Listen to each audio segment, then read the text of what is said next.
Ladies and gentlemen, welcome to the opening of the academic year. My name is Florentine Friedrich, and I'm honored to be your host today. To welcome you on behalf of Maastricht University and to share his thoughts on the need for European universities, I'd like to introduce the chair of the Worldwide Universities Network, the vice chair of the Young European Universities Network, and of course, our president, Martin Pol.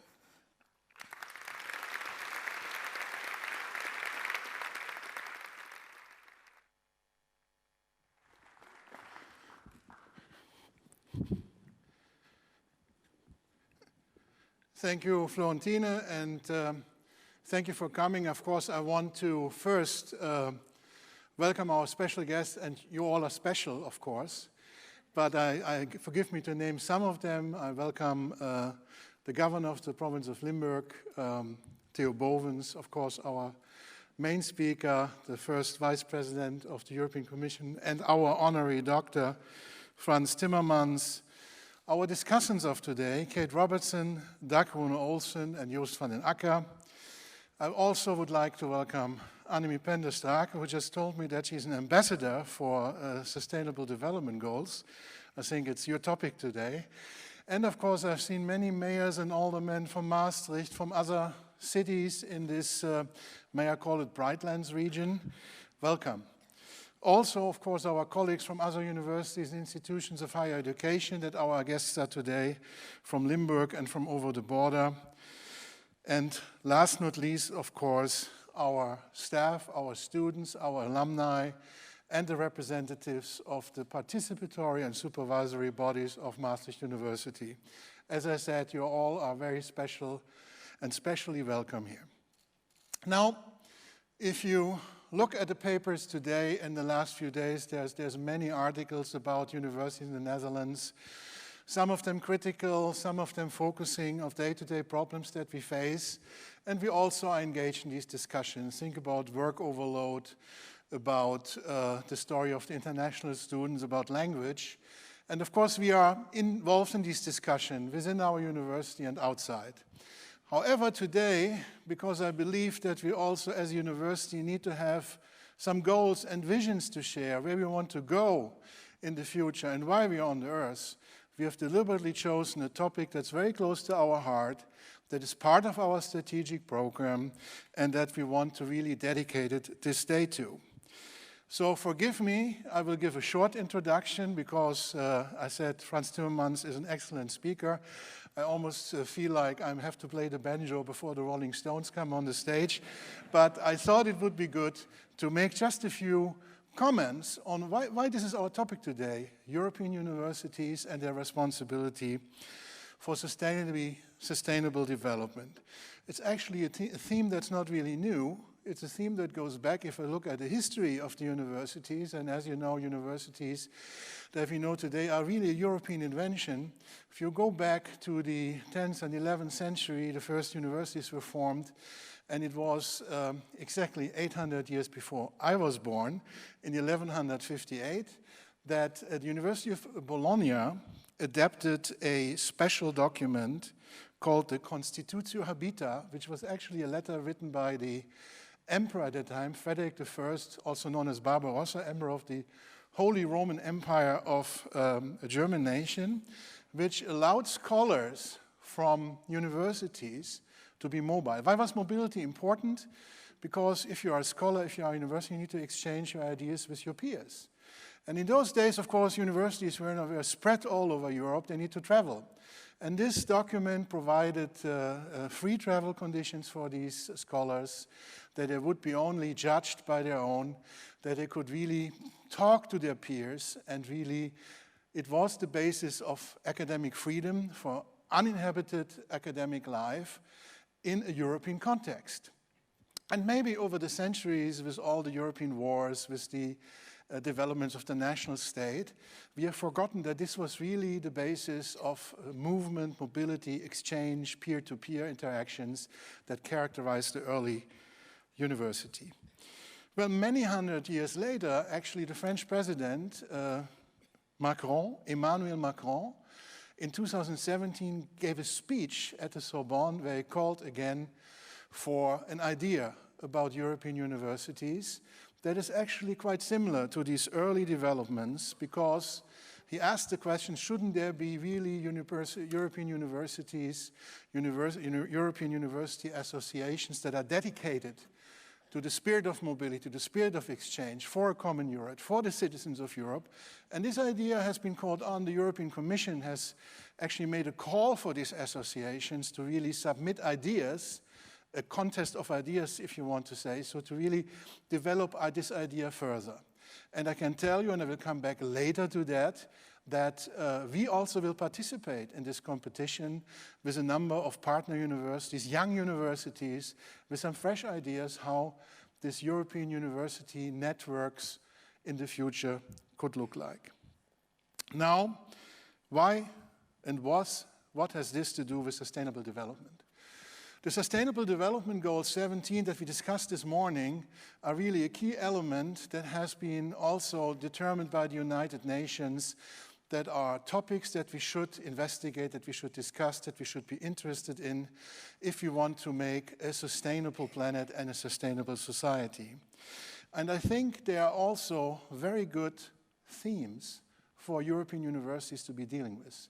Because these Sustainable Development Goals, of course, they are about sustainable energy and waste reduction, but they're also about education, human rights, network creation, having a clean and sustainable planet, are something where we as universities can engage, not only with our partner institutions in Europe and beyond, but also with many other players in society, with our cities, with our countries, internationally in our networks, and we can engage. And this is very important for universities today. So that's why we have also in our European efforts chosen this topic. And if you look at our university, some of you were probably here this morning when we had a great seminar to showcase some of our own ideas by our students and staff, shown that we are already on this way. Sustainability and sustainable development goals are a topic in our agenda, in our strategic program, and also in our sustainability plan 2030 that we try to fill in over the next years. So this is also the topic today, how we're doing this. What's engagement mean, and what does it mean for a university located here in Maastricht, in Limburg, in the heart of Europe? If you look at what we have done in the last years, we have really implemented many ideas in operations, in education and research, and I'm not again addressing the controversial topic of waste paper basket. We already had this discussion this morning. But also the fact that when we expand and we build new buildings, such as on the Tapayan campus, we will implement a so-called well-building standard, and we will create groups, interactions, living labs, educational programs that deal with this issue in an interdisciplinary way. And it's also, as I said, something that's not really restricted to the world or some abstract idea. It is really, sustainability starts at our doorstep. As one of my predecessors says, our target country number one is the city of Maastricht. Problems that play in our region are also problems that are relevant in Europe. They're also relevant in the world. It's really the link between local issues, global developments, and vice versa that are really addressing this issue and that we need to put in the focus. And as you know, that we are planning also a broad bachelor program in global studies that will address these issues. And I think the international classroom and the action that we have in our spirit really is an excellent platform to put this together. So I think we have done already a good step, but there are still many steps to go until we reach the year 2030, where we really want to be an entirely sustainability university without a footprint, ecological footprint, but also where we live these ideas. So that is also my message, my short message today, what it means to be a university dedicated to SDGs in Europe, in the Netherlands, in Limburg, in Maastricht. First of all, of course, you need to embrace this idea that sustainability and sustainable development goals are important for a university. And as I said, we do that. Secondly, you have to be committed to high quality education and learning to contribute to forge responsible citizens and engage the community inside and outside university.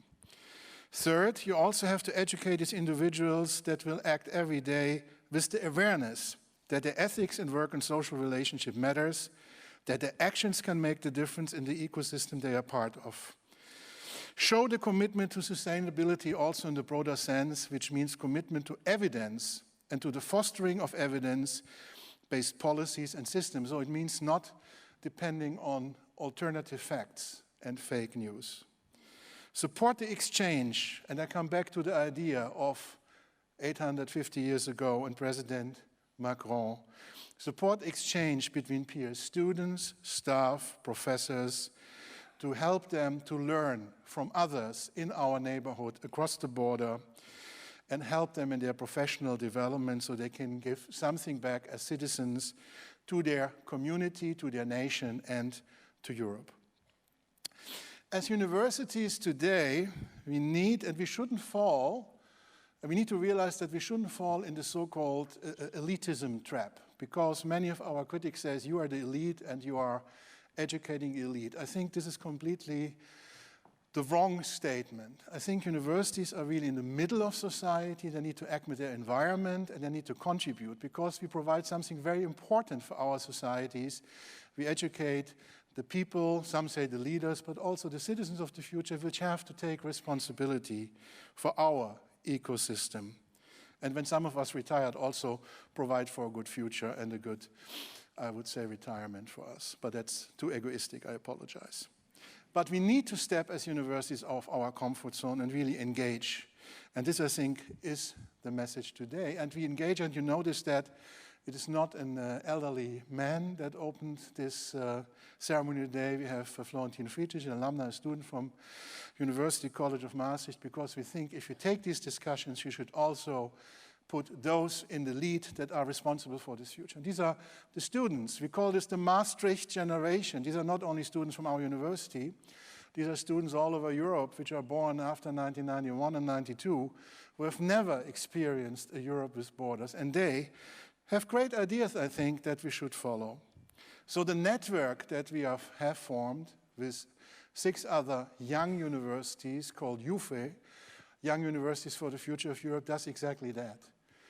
We want to create an association of universities that goes back to the traditions of several hundred years ago, but also looks in our joint future in Europe, the challenges that we have, the threats to freedom, but also the exchange of our peers. And this platform will be dedicated to the idea that was created 850 years ago, to mobility, to freedom of thought, freedom of speech, but also to freedom of movement.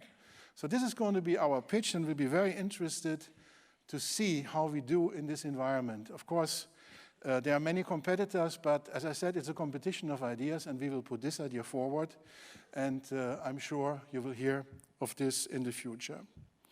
So, ladies and gentlemen, Maastricht, Brightlands, the EU region, and beyond, we believe that we have a special responsibility for the European history, the European tradition, with our own identity, and together with our partners in our close proximity, further away, we can make happen by linking our commitment of sustainable development goals, to a new idea about the future of Europe and how we interact in our ecosystem, which is still on this continent.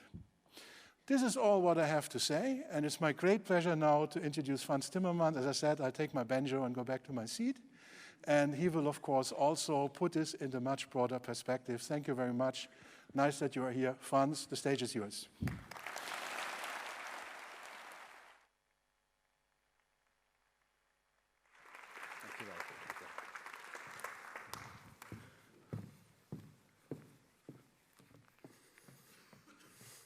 I didn't bring my guitar, I'm sorry. And by the way, I probably look more like C6 Steve than Mick Jagger, don't I? But anyway, thank you very much, Professor Paul, for inviting me to speak to you today. Thank you very much for inviting me back to, which is now my university, since you have given me the great honor of giving me an honorary doctorate a couple of years ago. For those of you who don't know, I was actually born in this city. And when I was born here, this building wasn't here. When I was born here, this university wasn't here. It was a brilliant idea in the mind of Schenk Tans and a couple of other people, but it didn't exist yet. When I was born here, This city was very poor, very self-contained, very self-righteous in a way. And if you wanted to have a bit of excitement, or you wanted to buy some decent stuff, you would go to the city where I live, Heerlen, because that was the only place where you had decent shops, and which at the time was one of the richest cities of the Netherlands. I think it always ranked number 2.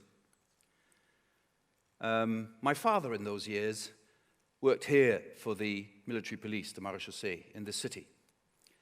What was his job? His job was going after smugglers who would smuggle coffee into Germany or cigarettes from Belgium into the Netherlands. I say this especially to the students. This was the Europe when I was born. This was Europe at the time.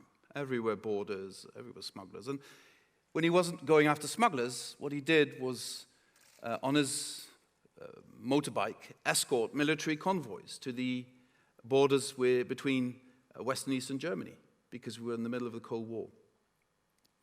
It's not that long ago, but it seems like an eternity ago. If things can change so radically in a few years, they can change again also in the future. This region at the time was very rich because of coal mining. And the end of coal mining led to a fundamental transformation, which affected especially this city, which sometimes leads to a bit of bitterness in the actual coal mining region, because, they were sort of destroyed, but Maastricht was rebuilt. And the question then is, at what level can you organize solidarity even in a region like this? And I've always been amazed by the fact that it's been so difficult over the last 50 years in a region that is so small to create this feeling of a collective responsibility for the future. So imagine what happens if you have the same challenges on a global scale. I remember when I was a student myself in ancient times, just after the dinosaurs, in 1985, I think it was, I was studying in France. It was 84, I think. Studying in France, and we had a discussion with international students about German reunification, and a French officer stood up. He was part of the discussion, and he said, Europe's going to be in huge trouble once there will be German reunification. And all the Germans present, some diplomats, but especially students, got up and said, it is science fiction. German reunification will never happen. It is unimaginable. 5 years before German reunification. When I worked a couple of years later as a young diplomat in the embassy in Moscow, and I wanted to report back to the Netherlands, so somewhere in the middle of 1991, September, October, having spoken to everyone, I wanted to report back there is a real risk of a disintegration of the Soviet Union. The report was never sent because all the people who thought they knew what they were talking about were of one opinion: completely unimaginable that the Soviet Union would fall apart. Incidentally, 6 months later, these same people would write everywhere, it was, of course, completely unavoidable that the Soviet Union would fall apart. I'm making this point not to look back, but I'm making this point because we are living in times of breakneck speed of change. The fourth industrial revolution we're living in is the most intrusive industrial revolution humankind has ever known. It affects every single human being on the planet. There's no way you can hide from it, you can escape from it. And the question is, how are we going to come out on the other side? Arguably, never the way we predicted. Those people who made plans to reconstruct the mining area in Limburg thought they were reconstructing the mining area. They did reconstruct, not exactly the mining area, but it had huge positive effects on other parts of Limburg. And sometimes it had unintended negative effects which needed to be corrected. That is in the nature of human beings and of politics, that you not always have the effects you intend, but still can have positive effects. The answer to this incredible change, which is the fourth industrial revolution, which is a technological revolution. It's a revolution in terms of reaching the limits of the Earth's capacity to carry humankind and having to answer that question. The only thing internationally we have going for ourselves to sort of try and put this in a framework are the Sustainable Development Goals. Are they perfect? No, they're not. But they're the best thing we've got going for us, globally, at the European level. But before I come to that, I want to raise 3 challenges with you that I believe also challenge universities in general and also this university in particular. As you can see across Europe, in this time of relatively good economic growth, we're doing actually quite well, and that's what the European Commission is saying all the time, if you look at the growth figures. Why then is it so easy to captivate a substantial part of the European population on the basis of an agenda of fear? Why is it so easy to set some Europeans against other Europeans? Why is this happening to us now? I don't pretend to have all the answers, but I think this is a question also university should be asking itself and should be studying very precisely. I want to give some elements of answers. In my lifetime, and I've spoken about it before, twice the incomes of people have doubled. But since the early 1990s, this has not happened. In fact, average incomes of average people have not increased. The economy is doing perfectly well. Some people are profiting tremendously of this. But this is not trickling down into society. This is not being shared in a way it was shared in the 1960s and even until the 1980s. So what's happening there?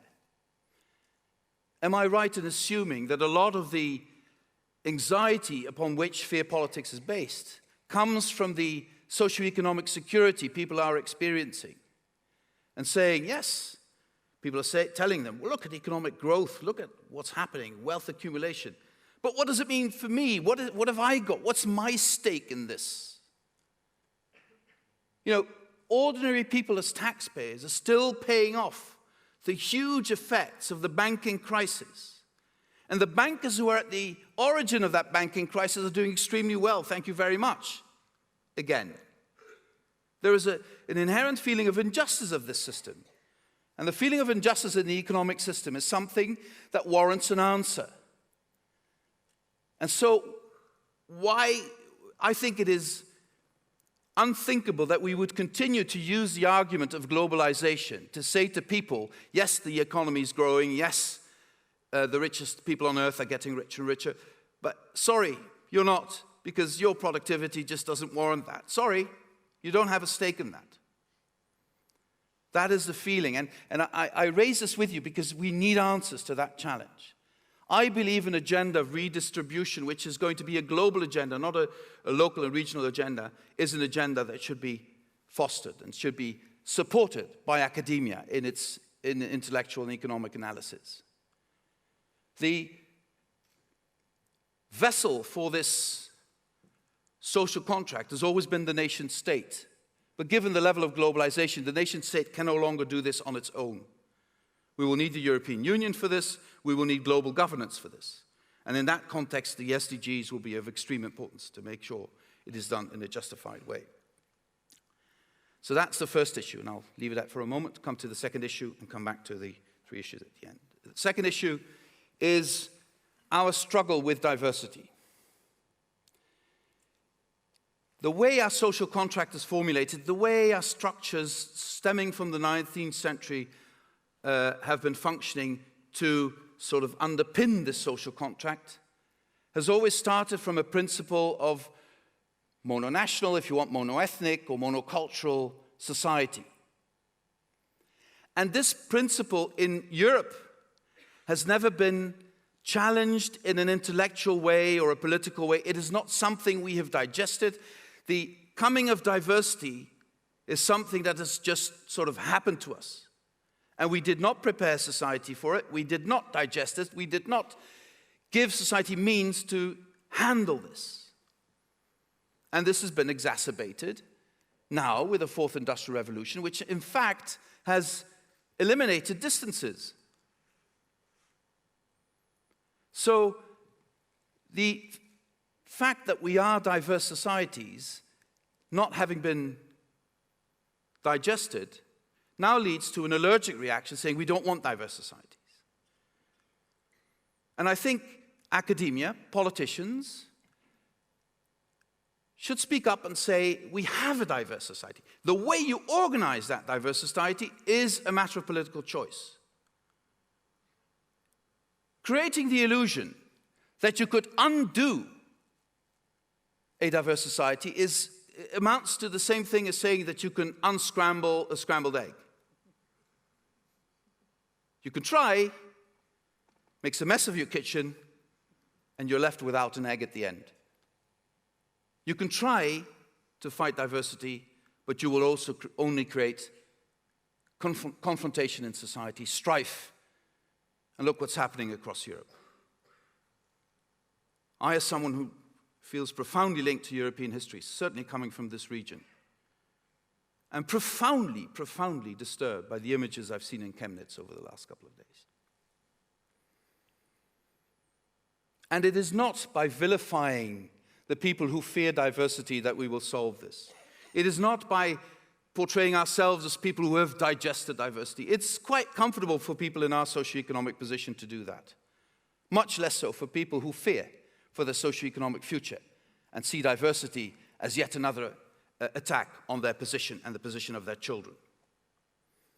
So the way we will handle diversity, and we will give answers to that issue, is the second element for creating a social contract post-Fourth Industrial Revolution.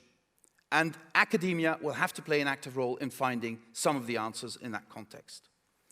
The third issue is technology.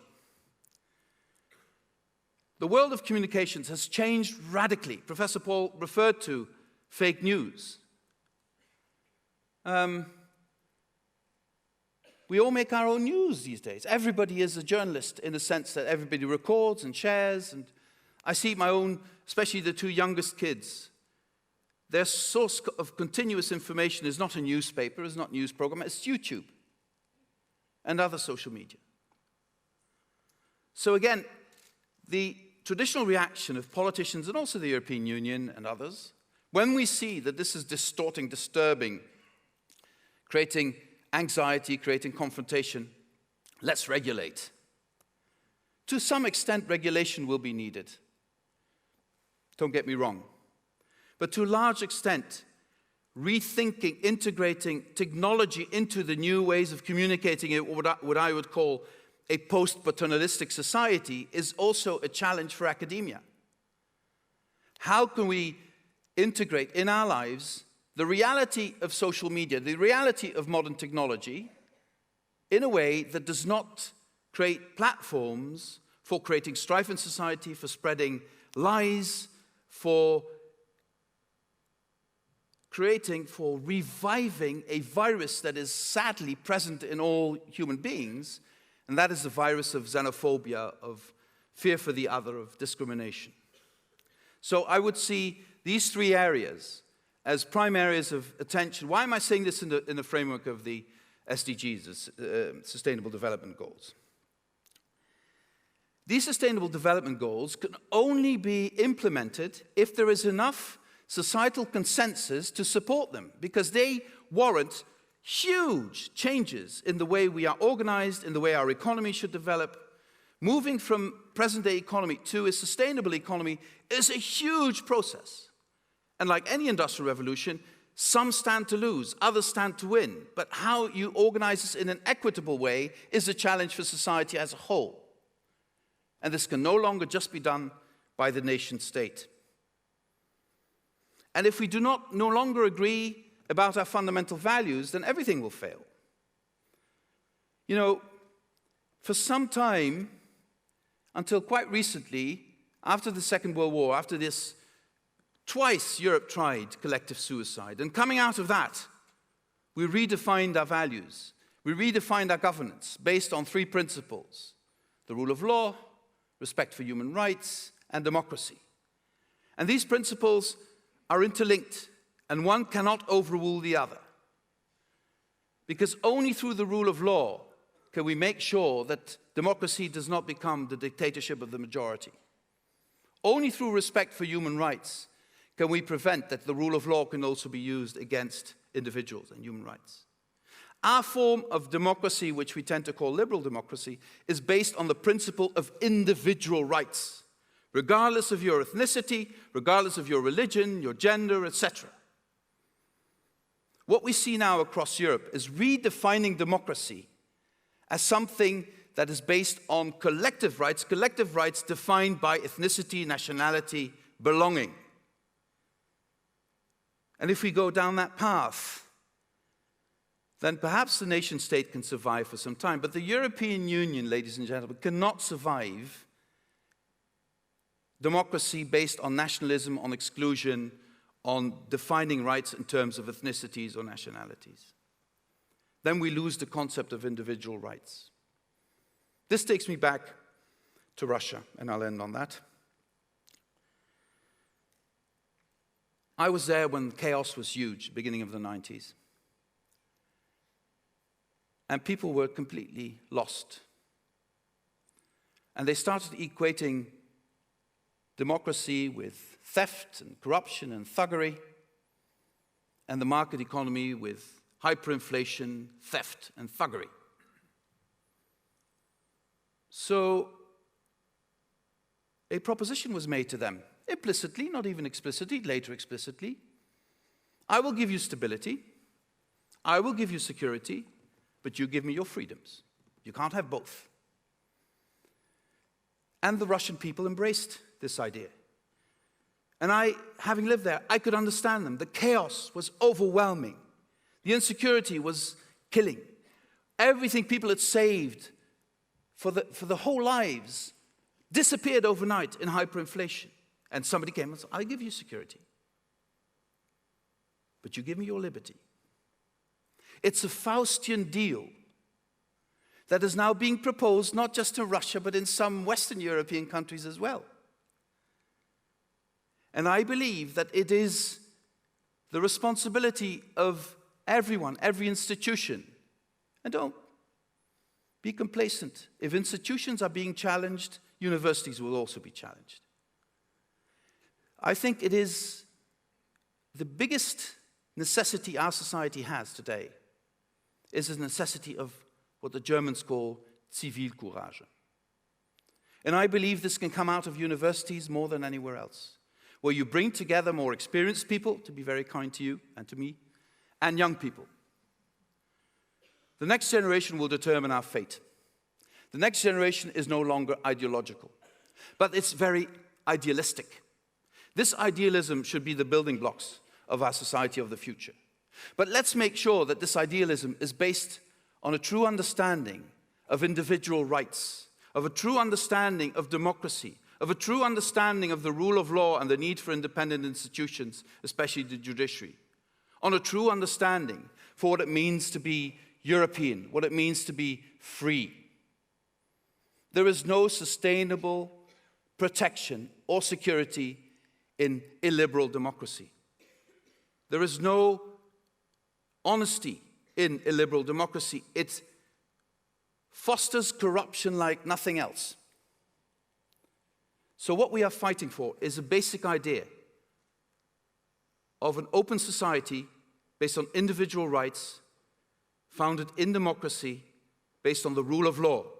That is the only context within which the SDGs can be a success. That is the only context within which a new social contract based on the two principles of caring and sharing, principles that people can subscribe to, the majority of society, that can make society work in the future.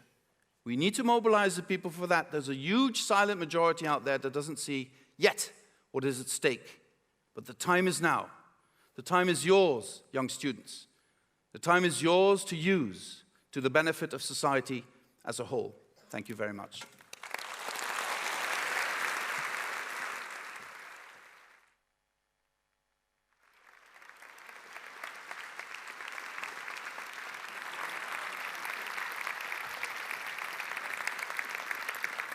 Thank you, Dr. Timmermans, for what I can only call an inspiring and thought-provoking speech. Ladies and gentlemen, it's now my pleasure to introduce our musical act for today. a gifted young saxophonist and vocalist who studied jazz composition right here at the Conservatory in Maastricht. Her influences include flamenco, jazz, and folk music. Please give a big round of applause for Vanessa Diaz-Gil and her Famara Quartet performing Cantaloupe Island.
Ladies and gentlemen, our next speaker is the co-founder of One Young World, a platform that unites the world's brightest young leaders. She will discuss the responsibility of institutions with regard to their social impact and sustainability. Please give a big round of applause for Kate Robertson.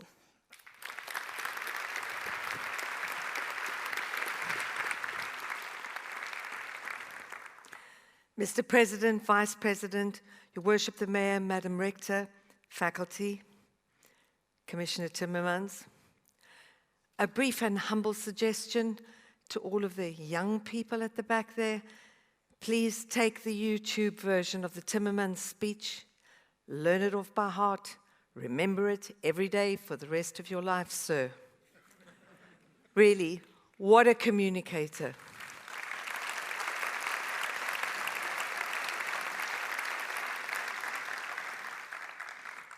Had you been in Sunderland and Newcastle in 2016, maybe there would be no that thing with the B word. We'll leave it there. Next month on the 8th of October, 10 years ago, I, with my co-founder of One Young World, met a man who overwhelmed us with his presence. We went on to work with him side by side on a number of projects every year. An enormous, enormous honor, and someone without whom One Young World could never have convened the world leaders and the young leaders that we have found all over the world. Our good friend, Mr. Kofi Annan. We were expecting him at The Hague this year for our 9th One Young World Summit, and of course he is no longer with us.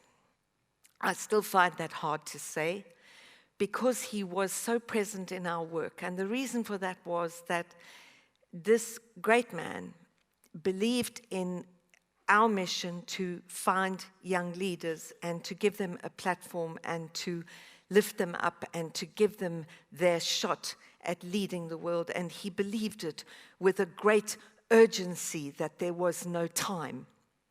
Everywhere in the world that we went with Mr. Annan over the last 9 years, 10 years, he would say to young people and to young leaders, you must get started, you must organize, you must begin your work, you must try. Yes, it's hard, but you must try. You must keep trying. And that was what he did. That was the story of his own life, but it's what he believed. He would say to the young leaders that we gathered every year, I hear his wonderful whispering voice, and I know many of you knew him, saying, if leaders don't lead, you must make them follow. Which I always thought was his way of saying, don't sit around grumbling about what governments and heads of business and heads of NGOs are not doing. If they're not doing it, you get up and you go and you lead and you do it. But there weren't empty words from him. It was the story of his life, this young man, this son of Ghana, Africa's greatest statesman. That was what he believed and what he urged young people everywhere to do, to take up the mantle of leadership where you saw the need and to do it, to do it, to do it, and to get moving. In his term as Secretary General, it was he who reorganized the United Nations and introduced the Millennium Development Goals, which began in 2000, the work, and theoretically ended in 2015. Some of the work completed, but far from all of it. He wanted to see the work completed. He believed in the framework of the Sustainable Development Goals, as we now know them, the goals that were set out in 2015, to be completed by 2030. As a viable and excellent framework, as the Commissioner said here today. But this work had to be done. It has to be done. Every single line in every single one of those 17 development goals has to be done, and it can be done.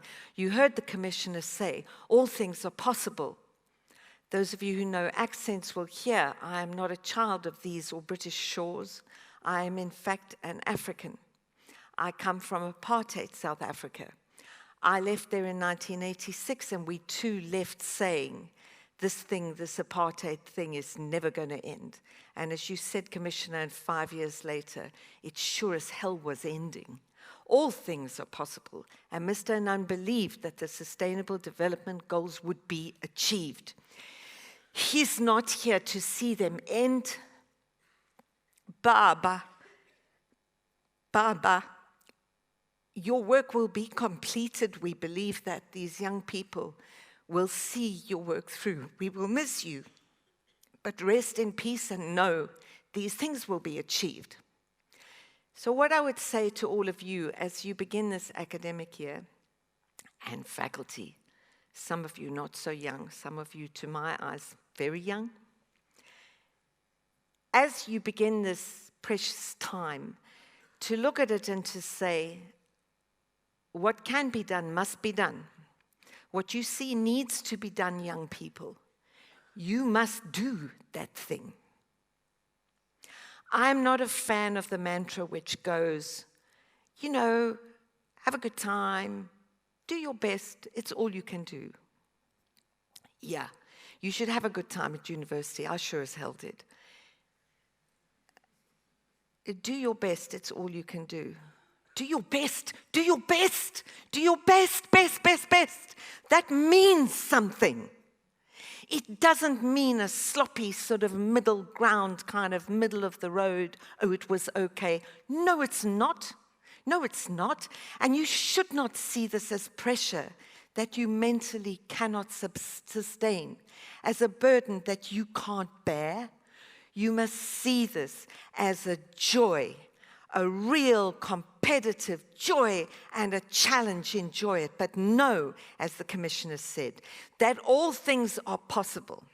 So, I could wish you, as we tend to do at the end of academic years, a wonderful life, a wonderful time at university, to be emotionally, socially, in terms of your creativity, to be fulfilled, and every day to be a wonderful day. And we wish, faculty, commissioner, we wish all of those things upon you. But you know, I think that this time now is for someone to say to you, as the commissioner said, stand up.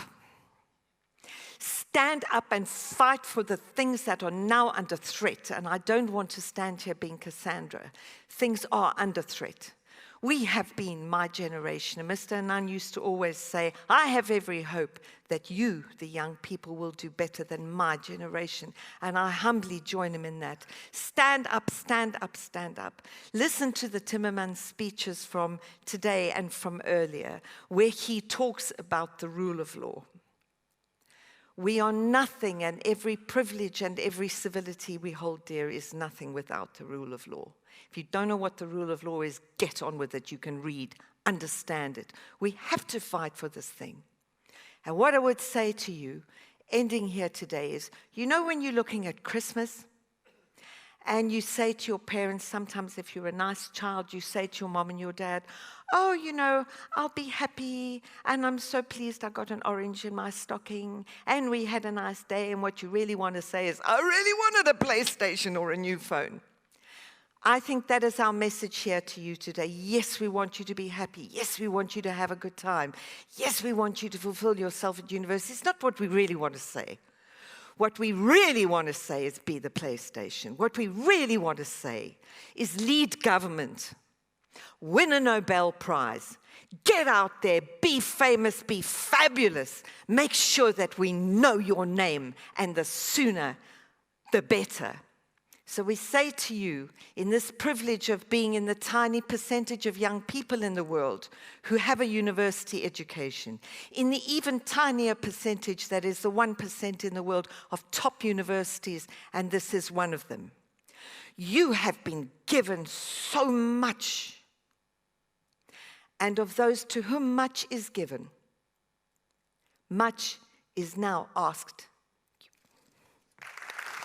Ooh.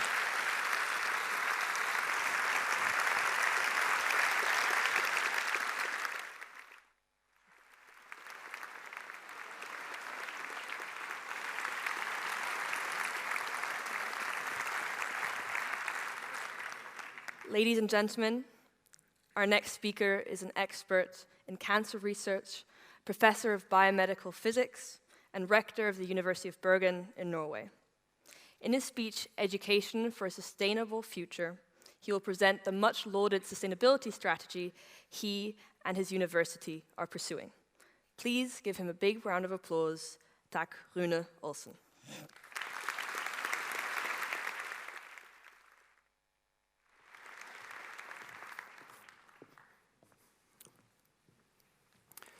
Vice President Timmerman, Minister, Rector, President of a university. First of all, I'd like to say that it's a privilege for me to be here today. And of course, being invited from a country that is not a member of EU, but benefits hugely from what EU represents, both in education and research. So it's a privilege again for me to be here. Dear students and fellow teachers and scholars, when the United Nations agreed upon the 2030 Agenda for Sustainable Development, they also agreed upon perhaps one of the most ambitious agreements in recent history. The 2030 Agenda, with its 17 Sustainable Development Goals, the SDGs, is a guide to how to deal with the grand challenges of our time, nothing less. Nothing less. Clean energy, climate change, food and poverty, social inclusion and health, educating the youth, peace and good governance, to all countries, to all people. Yes, the goals and the agenda is ambitious. Of course it is. It should be. Knowledge is, however, critical, both to understand and to develop strategies and actions to meet these goals. Peter Thomson, the then president of the United Nations General Assembly, he realized this. And in April 2017, he wrote a letter to all leaders of higher education institutions. And his message was clear. He said, "Everything I've learned has convinced me that the 2030 Sustainable Development Agenda provides humanity with the best chances we have to shape a sustainable way of life for our species on this planet. It goes without saying that young people are the most capable of the transformation required, having the most to gain or to lose from the success or failure of the agenda. I therefore make this sincere request to you to make these goals an integral part of research, teaching, and study at your institution." Ladies and gentlemen, he called for knowledge. He called upon university leaders. Well, he called upon students of Maastricht, to adopt an ambitious agenda for a sustainable future. So what is actually the role of universities? Obviously, already universities teach and we do conduct research that is highly relevant and perhaps crucial for the Sustainable Development Goals. A survey published in the Global Policy Journal, that was December last year, that shows that approximately 90%, somewhat less, but close to 90% of the academic staff agree strongly that their own research and or teaching is of relevance and importance to these goals. So, the university engagement is perhaps not so much about establishing a wide range of new courses and launch new research programs, but it's about coordination and integration as well. And at my institution, that is the University of Bergen, we've launched a strategic initiative to engage with the Sustainable Development Goals. That includes education, research, but also external engagement and leadership. The global challenges that the 2030 Agenda and the development goals are meant to tackle are highly complex. That again challenge the way we teach, the way we educate, the very way we learn. Solid disciplinary skills and knowledge is, of course, needed. For example, in material science, if you'd like to develop, let's say, more efficient solar panels for greener energy solutions. But also knowledge of entrepreneurship, economy, legislation, and culture is crucial if your aim is to set up a solar power plant somewhere, for example, in Asia. Education for a sustainable future, therefore, has to be interdisciplinary. And on this stage, I'd like to acknowledge Maastricht University for its leading position and role in problem-based learning, setting disciplinary education, ladies and gentlemen, into context and highly suitable for addressing the 2030 agenda from an educational point. Moreover, Maastricht University's small-scale international classroom with students from all over the world sitting together, bringing a variety of perspectives on board. Obviously needed, of course, when global issues are to be addressed. Diversity, Mr. Vice President, crucial. At our university, we are currently reviewing all our programs to see how the 2030 agenda best can be addressed and included. We will design and redesign programs to offer education that's suitable for addressing the 2030 agenda, and I'm happy to say that this review was initiated by the students themselves. Student engagement, students are the future. They own the agenda. The 2030 agenda requires leadership, young leadership. And for centuries, the Royal Norwegian Navy has provided its naval officers with training in leadership on board tall ships. Knowledge of naval operations, teamwork, responsibility, well, that's key words when it comes to leadership on sea.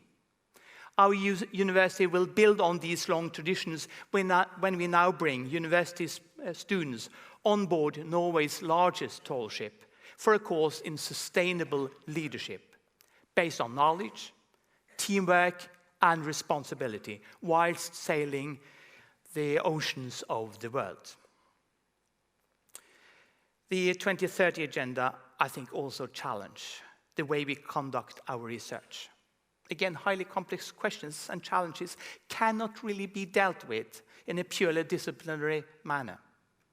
Yes, that's challenging.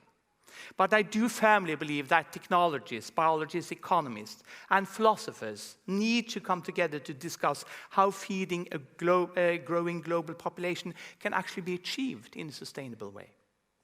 Behavioral science is needed when perception of climate change amongst the public is to be understood, and to inform policy making and in deciding what action we are actually going to take, what will work out, what will be received. Or how will it be received in the public? Also, our research methodologies must be revisited. Reducing the complexity has been a well-proven and very efficient, I would say, research strategy, in particular in natural sciences and within the medicines as well.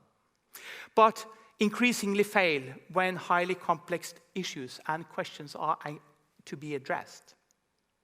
Maybe the humanities and social sciences can take a leading role, helping us understanding the bigger picture.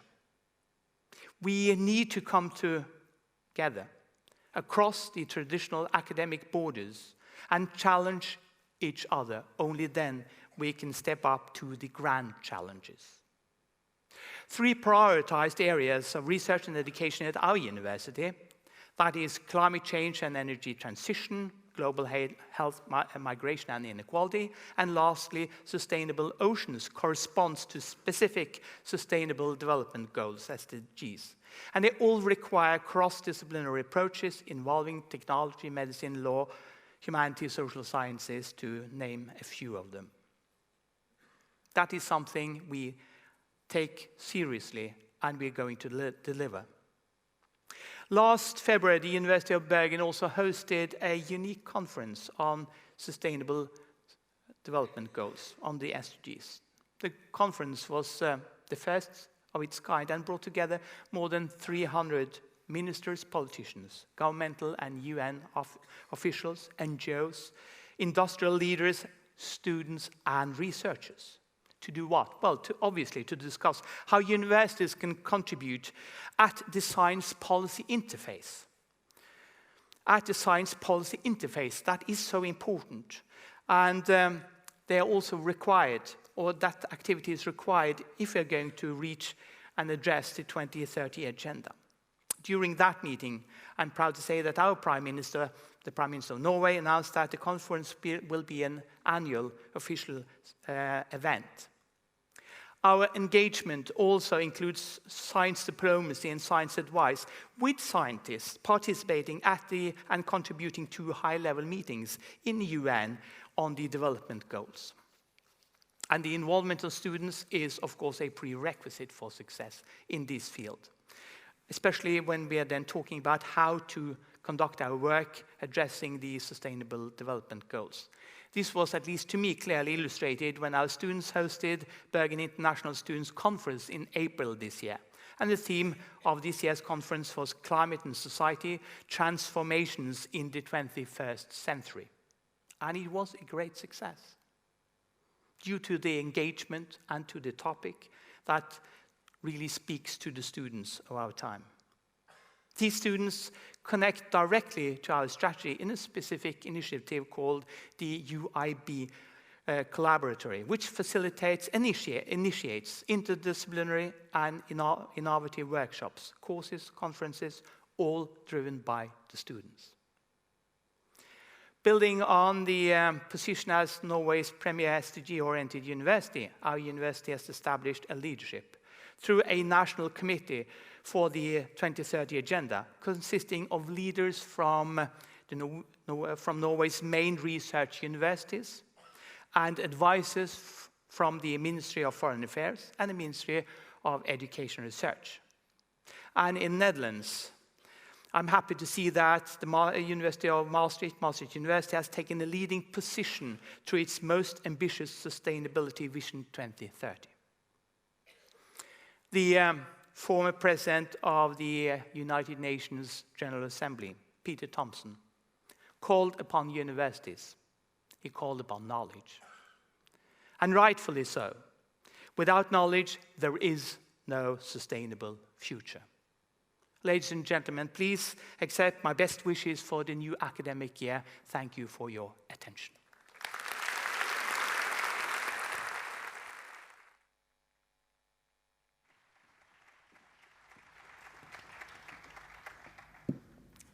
Hello. Let me introduce my colleagues here very briefly. From France, on guitar, Pierre Baclet. On double bass, from Poland, Mateusz Marcharek. And from Belgium, on drums, Jos van Duren.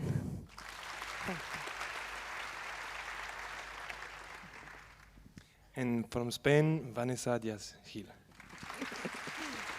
Merci.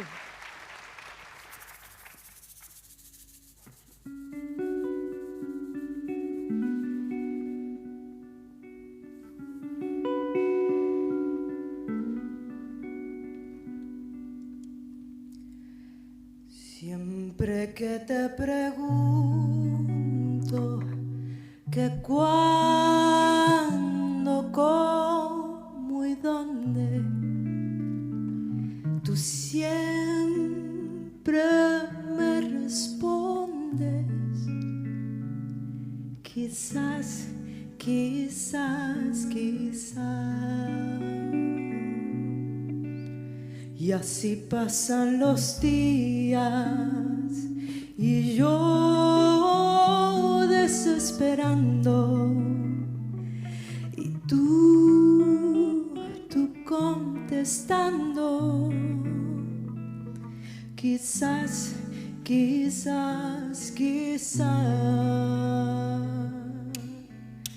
Y estás prendiendo el tiempo pensando, pensando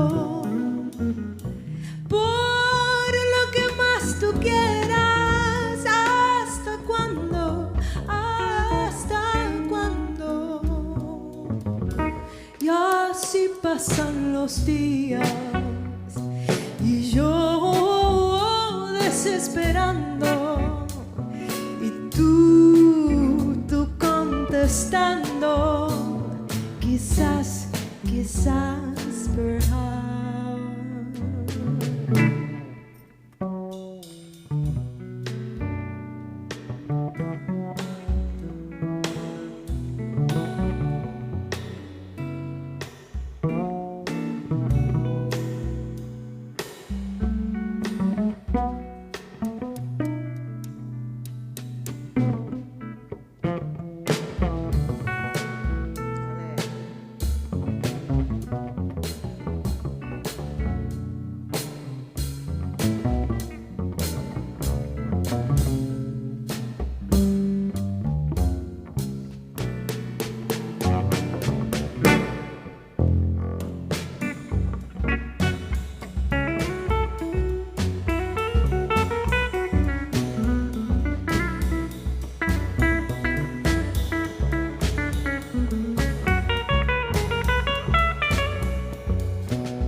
Así pasan los días y yo desesperando y tú contestando, quizás, quizás, quizás.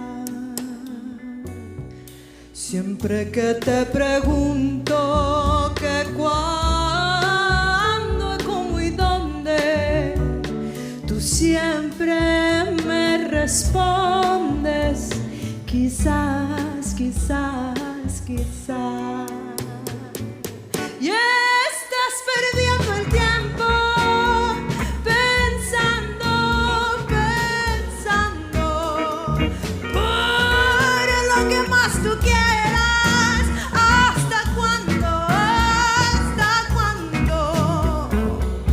Y así pasan los días y yo desesperando y tú contestando, quizás, quizás, quizás, perhaps, perhaps, perhaps, quizás, quizás.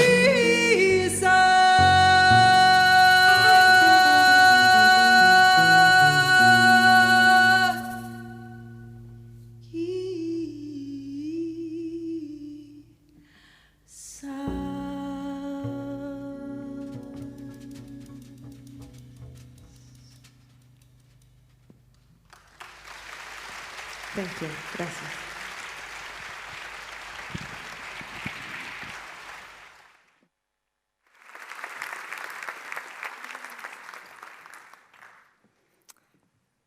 Thank you very much. That was once more Vanessa Diaz-Gil and the Famara Quartet with Quizás. Ladies and gentlemen, I'd now like to welcome our next speaker. He is the Limburg's Regional Minister for Economic Affairs and Knowledge Infrastructure. He will share his thoughts on the regional importance of universities and the importance of collaboration between the private and public sector. Please give a big round of applause for Joost van der Akker.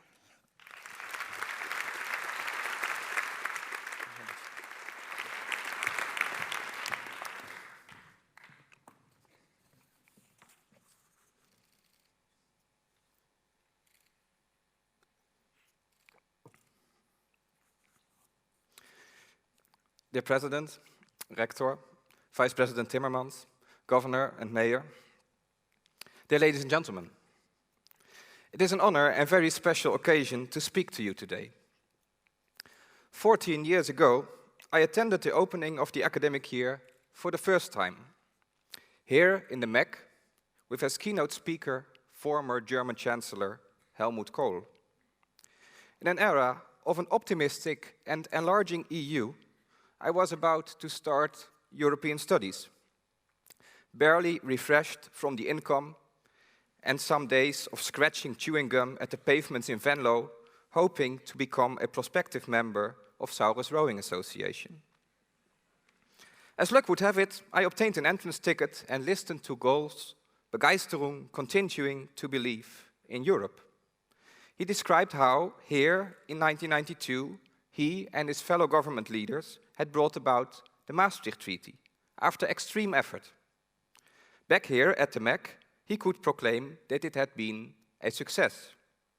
This Europe is especially your Europe, he impressed and inspired us as students. Since 2004, a lot has changed. Maastricht University is firmly established in our province, our Brightlands region, up to Venlo, but also abroad with the Brussels campus and institutions in cooperation with Aachen University, for instance. At the same time that Helmut Kohl passed away last year, the belief in Europe revived after the election of French President Emmanuel Macron. Maastricht embraces this historical boundary between the Latin and Anglo-Saxon cultures which so much characterize our European diversity. And discovering the city, today's new students may have come across the statue and recently exposed monument dedicated to Count d'Artagnan, the leading French musketeer of King Louis XIV, who fell at the siege of Maastricht in 1673. Determination, courage, fairness, loyalty, and being honorable are some of his features. The pedestal inscription, one for all and all for one, as attributed by Alexandre Dumas' novel, are actually terms that perfectly apply to our university today. Determined to be leading in problem-based learning, brave to set up competing studies such as the science program and university colleges, fair to its students, staff and neighborhoods, loyal to the city and its partner institutions, and offering several honors programs to excellent academics. Maastricht has revealed as an academic musketeer in Europe. Universities should care about what is happening in the world around us and in our region. Events do matter to us. How can we understand and learn from the current challenges of society? Over the last decade, Limburg's entrepreneurs, academia, and the province have joined forces to boost academic knowledge and its application in new products and services. With our partners, MUMC, DSM, Zuid, and APG, among others, we have invested more than 400 million euros in the development of our Brightlands campuses in Maastricht, Geleen, Heerlen, and Venlo. This volume of investment is rather exceptional for a regional government, but at the height of the economic crisis, we deemed those investments indispensable in order to strengthen our economic and social structures. The impact of the university on this region is significant and undisputable. A recent study estimates that overall turnover thanks to the university is 1.1 billion euros. 17,000 students, more than 5,000 employees, and about 1,500 indirect jobs contribute to the extremely low unemployment rate of 3.8% in Limburg, lower than the national average. These figures reveal that the collaboration between public and private sector has been quite successful. Apart from the students, 12,000 people work at our campuses, which count almost 300 enterprises. What is the next step for our Brightlands campuses? This summer, our national government has outlined its new mission-driven approach to address societal challenges and economic chances. And actually, the activities at Brightlands perfectly connect to these future 4 missions, also contributing to the Sustainable Development Goals. 1. Energy transition and sustainability, which form the current core task of the Camelot campus and site in Geleen on chemicals and bio-based materials. Since the transformation from the Dutch state mining industry to sustainable biochemicals, this area is characterized by energy and climate change. 2. Agriculture, water and food, which are at the heart of healthy nutrition and plant breeding at the Greenport campus in Venlo, for instance, with the last week launched academic chair in youth, food and health. 3. Security, particularly cybersecurity, is tackled at the Smart Services campus in Heerlen, with disruption, artificial intelligence and blockchain as new tools of data science to tackle the opportunities and threats of digitalization. 4.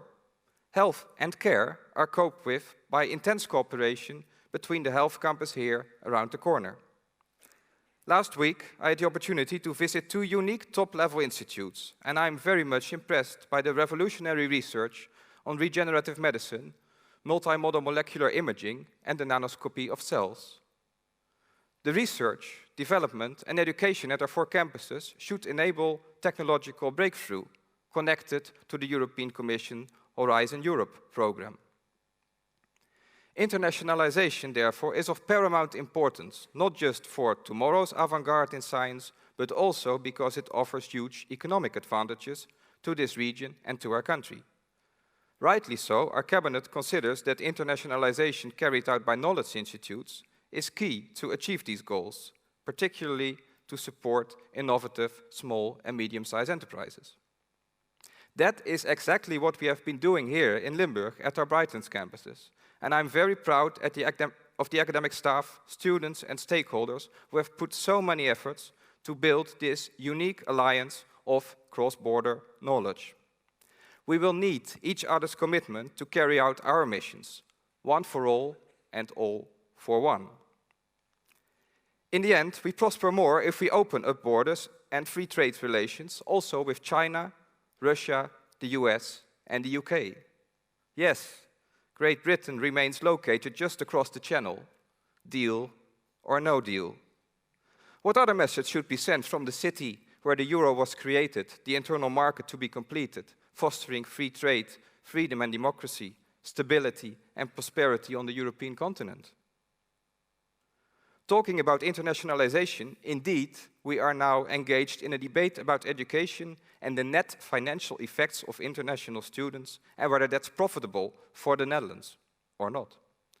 An argument often heard against offering more study programs in English is that it supposedly leads to our own Dutch-speaking students being crowded out by foreign ones.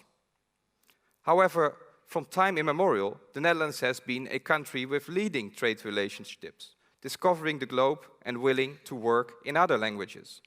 We're even good at it, and we have to keep it that way. Why is that?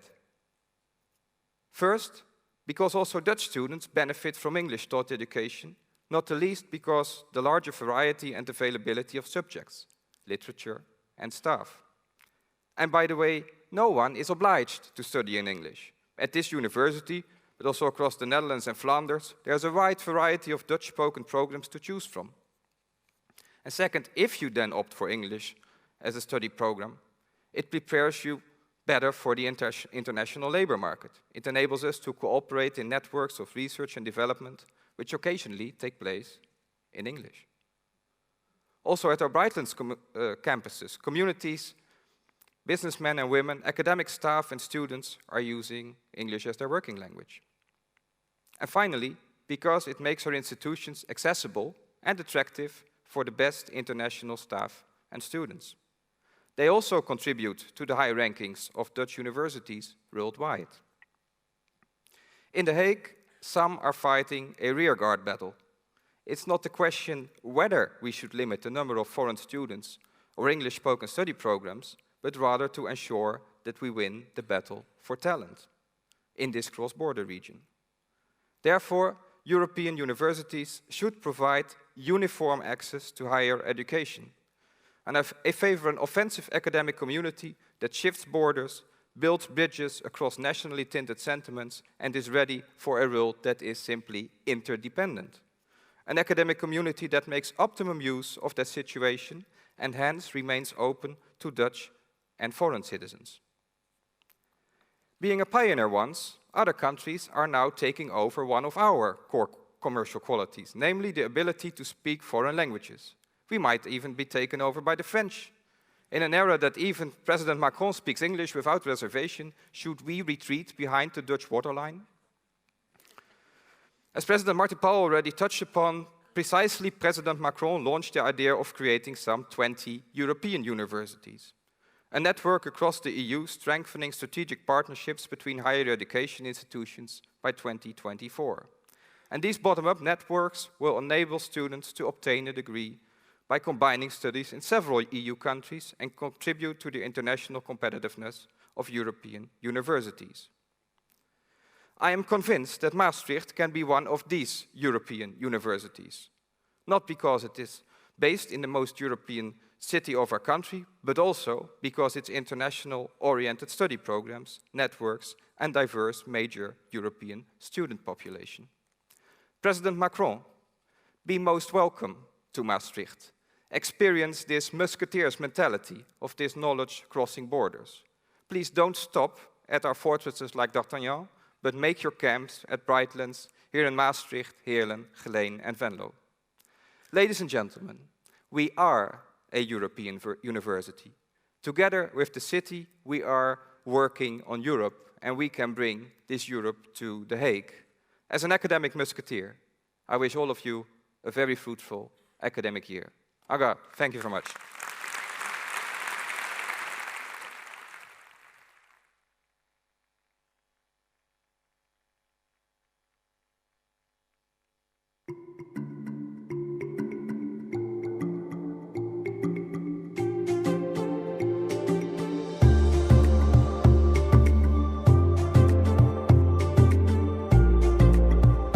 sorry, could we ask you a few questions, please? Yeah, sure. Yeah, of course. Sure. Oh, sure. Of course. So what are you seeing that the university is doing about sustainability? I don't see a lot. Not so much right now. They have this waste bins. Recycle bins. Where you should separate The waste recycling system? I don't really see anything else. We don't see too much of that on the work floor, I should admit, but I know there's a lot of things in the pipeline. We have this Sustainable UM 2030 program, in which three, let's say, pillars are defined: education, research and operations. Maastricht University is quite a diverse university, and I do believe that each of these institutes does relevant research that covers specific aspects of the SDGs. This requires interdisciplinarily schooled team players that are appreciative of other sciences. Interaction between the different institutes will extend our knowledge and also our contribution on sustainability in general. I know there is a green office with a lot of initiatives and awareness campaigns. It's nudging people towards thinking about the environment more and more. Everything the HR department is going to do the next years is focusing on creating sustainable employability. Creating a safe environment where continuous learning, continuous development and continuous mobility is mandatory. Try to connect it, so to connect research to education, but also to connect, for example, education to operations. So then I call for more collaboration. Change the buildings gradually, that they become more sustainable. It's almost every time that I'm leaving the building in daylight and the corridor lights are switched on. I think the university should be more enforcing, more raising awareness on this issue. Make choices to do the right thing in the future. Not to talk much about it more, but make the right choices. Teaching the next generations to tackle the challenges ahead. Keep providing high quality education, provide more scholarships to prospective students that don't have the financial means. We are busy with education and research and of course operations. And then there is something like sustainability, some far away. And I think we should bring it to the mainstream, so make it part of your primary process. And then I see there's a potential for improvement in the catering that the university offers. There can be much more vegetarian offers.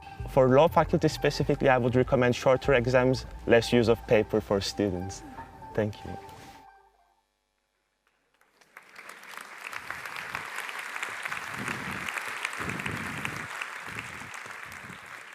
All right, ladies and gentlemen, I really like this last student. We solve sustainability at this university by shorter exams. So I am going to consider that for my own course, but I would like to talk more broadly with you about sustainability. So my name is Paul Smeets, and I'm an associate professor in social finance. And I'm going to do a little bit of a quiz with you. And I'm going to test how much you actually know about the progress we have made when it comes to these 17 Sustainable Development Goals. And everybody of you will participate in that. So no matter whether you're a student, an alumni, a professor, the commissioner, the mayor, everybody will participate. So please take your cell phone and then you go to live.voxvote.com. And in a minute, I am going to show you a code that will appear on the screen. And then you have to type that code into your cell phone. And so live.voxvote.com, then you type the code in your cell phone. And then you please wait for a second. And in the meantime, I want to welcome to the stage Florentine. I give her a little bit of an applause. Yeah, thank you very much. So, because together with Florentine, we are going to do this quiz with you. So, let's see. I think everybody should be on there right now. So, that brings us to a test question. So we are just going to, yeah, there we go. So, test question. Please answer this question. Did you like the cookie that you received before this ceremony? So if you liked it, you press yes. If you didn't like it, you press no. And if you didn't try one, well, that's too bad, but then you press I didn't try a cookie. And then very important, you press on the bottom of your screen on the vote button, because only if you press the vote button, then your vote will actually count. So you have about 30 seconds to make your choice.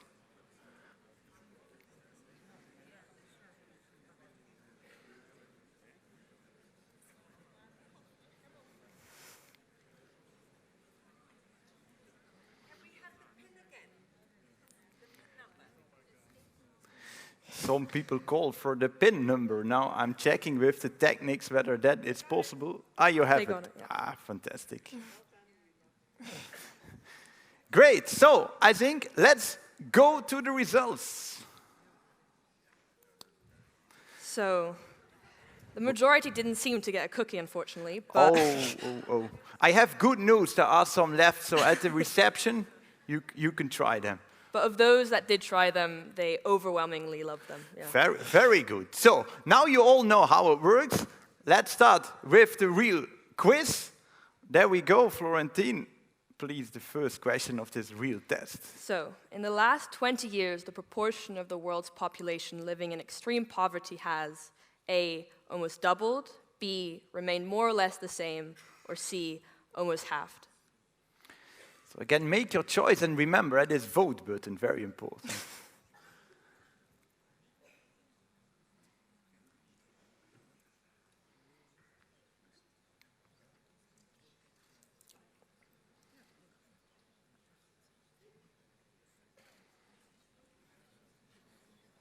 Five seconds.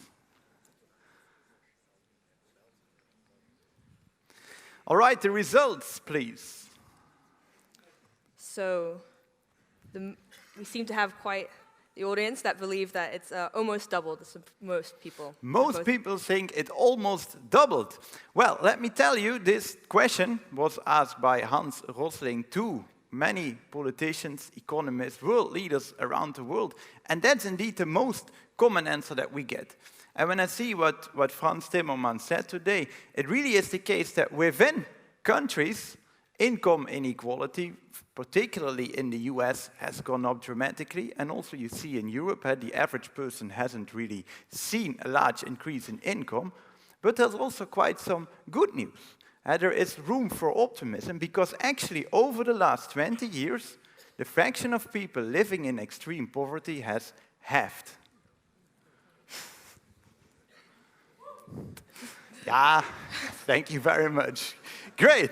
Yeah, I'm an optimist, so I like this. But let's see what the next question is going to bring. Question number 2. How many of the world's 1-year-old children today have been vaccinated against some diseases? A, 20, B, 50, or C, 80%?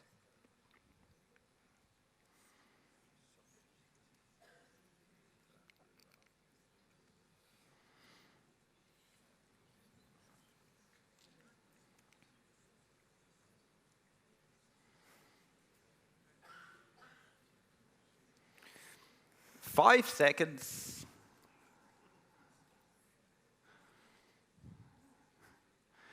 Okay, let's see what you answer to this question. So most people think to believe that it's only 50%. 50%. And what do you think? We have good or bad news for them? Probably good news. We have good news. It's 80%. Question number 3. Worldwide, 30-year-old men have spent 10 years in school on average. How many years have women of the same age spent in school? A, 9 years, B, 6, or C, 3 years?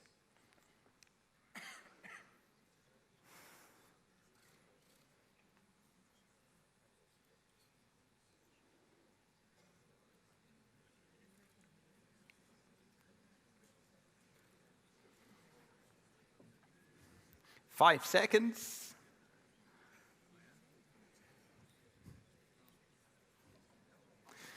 Let's see the results. Most people believe that 6 years to every 10. Oh yeah, and now they feel there must be some pessimism coming up, right? It's 9 years.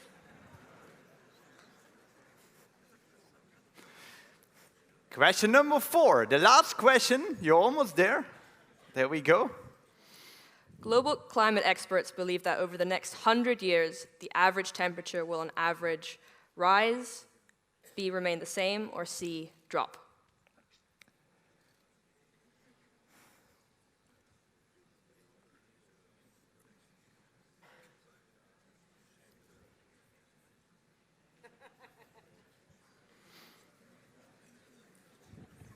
Five seconds. Okay, the result of the last question. So an overwhelming majority believe that they're going to rise. Now, I think they should give themselves an applause. Because they got one question correct, ladies and gentlemen. Yeah. So what I would say I learned from this, I don't know how you see it, but I see basically two things happening here. I think on many issues, you here present, everybody, is quite pessimistic about how much development we have made on the Sustainable Development Goals. And that pessimism is not right. And a lot of things have been achieved. Obviously, much more can still be achieved, but I think it's also nice to see that really we can do something. It's not the case that it's just bad and we cannot change anything. A lot of progress has been made. But also, we see on one aspect, not so much progress has been made. Global warming.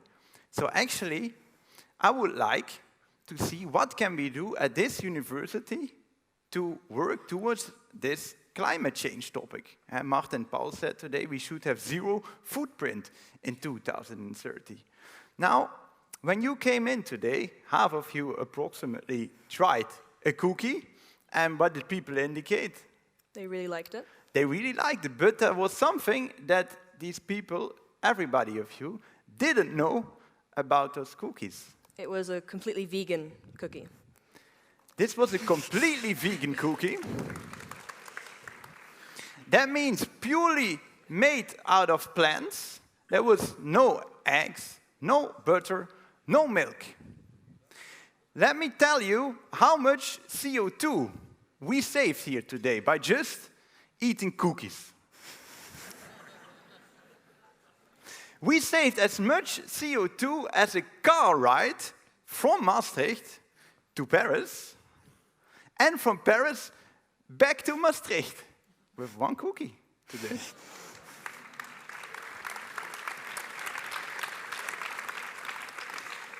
So when I then look at the lunch that is served, so take an average department in this university, 25 employees, and they serve a lunch, typical Dutch lunch consisting of sandwiches. And these sandwiches, they have meat and cheese, usually.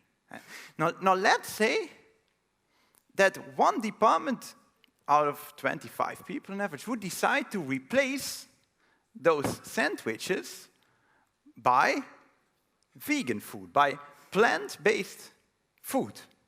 What this one lunch would save would be, and there we go, 80 bathtubs of water.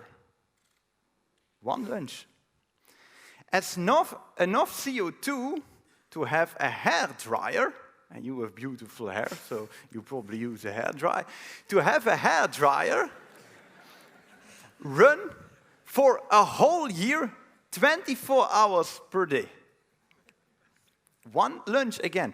And if you look at the Amazon, the forest that is greatly disappearing, 90% of that forest disappearing is a result of cattle.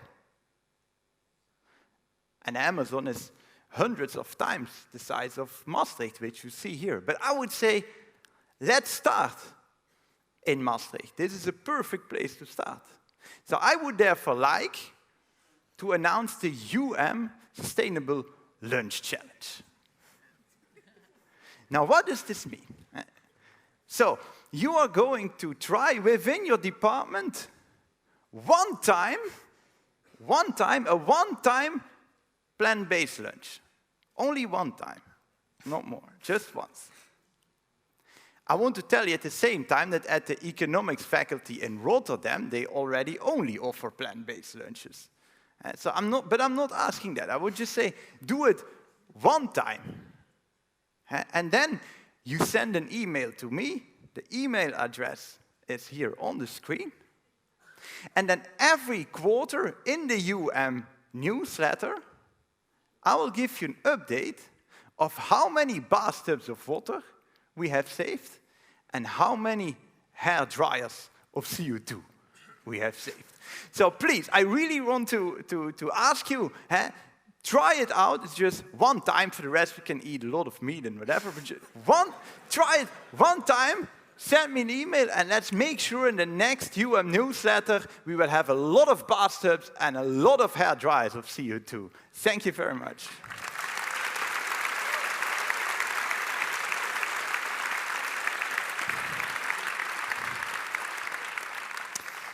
And then we now welcome to the stage somebody who will also talk about a lot more action that can be done at this university from the Green Office, talking about green impact. Give her a big applause, Silvia Tossato.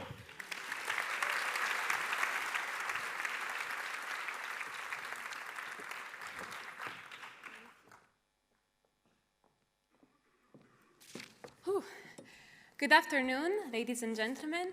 I'm Silvia Tossato. I'm from the Maastricht University Green Office, and I am really excited and honored to be here. Okay, so let's get started. So I hope you have seen somewhere this green hand, either around the Maastricht University buildings or during income, since there are a lot of students here today. So, well, this green hand is the new logo of a newly launched platform at Maastricht University, which is called Green Impact. So the idea behind Green Impact is to engage more people into actions that lead towards sustainability. And so we tried to pitch the idea to students during income, and on one single sunny afternoon, we pitched the idea and we got more than 50 subscribers between students. Of course, more don't hurt. And we collected more than 100 different ideas on how to just be more active on a sustainability base. So actions that we can take every day in order to really be more sustainable. And so we've seen that students are there, are willing to take the action, are willing to sign up and to give their names. And now we really want to see how we can engage staff members and as well as more students from all of the departments of the university. And so Green Impact actually aims to do this. And some of the benefits of this platform is that, first of all, it's fun because it's team-based, but also it really breaks down all of these problems, which is sustainability, into very small, tangible actions which we can really take on every day on a daily basis. And and so let me just introduce you how this platform actually works. So as I said, it is team-based. So at the beginning of every academic year, teams will be set up, and these teams will ideally be based upon departments. So I've actually heard that we already have one team who signed up, and I guess that Martin Paul will tell you more about this later. But these teams will essentially compete upon tasks of sustainability, and all of these teams will be provided with a toolkit. This toolkit will break down all of these actions into small tasks. So something like biking to university rather than taking the car, or I guess how many vegan lunches we can have on a weekly basis. And all of this will then be measured. And this measurement will happen through a monitoring, through a website. So this website will be mostly there to monitor, and so every team will be able to compare their progress with other department progress, or with other department teams, or you can even compare it to other universities within the Netherlands. And so this is gonna be really exciting, and then At the end of the year, we want to set up a final celebration, which will then give awards to the best teams and to the best results in terms of sustainability. So why is this also a good idea? It's because this Green Impact, this platform, has already been used in other universities. It has already been used since 2006, and it has successfully engaged students, staff members, and different initiatives, and it has made some tangible changes within all of these universities. And so what to do next? How do we get started this year launching Green Impact on October 10th? Well, the first thing that you can do today is to approach me or Thomas de Groot. I know I did not pronounce that correctly, probably, forgive me. And you can ask us more questions or sign up to our mailing list. And so we can keep you informed with all of the curiosities about the platform and what else you can do. Staff, students, everyone is welcomed. We just really want to have as many people as possible. And then the second step is to inform your colleagues and your fellow department colleagues, because of course the greater the group is, the easier it is to get the awards at the end of the year. And so once you inform all of these colleagues and you hopefully have set up a group, then you can go on, create the team, sign up, and then stay tuned for October 10th when UN will be launching Green Impact. And so to be a part of Green Impact, as I said, you can ask us more questions today, or email sustainability@maastrichtuniversity.nl, or visit the new sustainability website, which the university has set up this year. So thank you.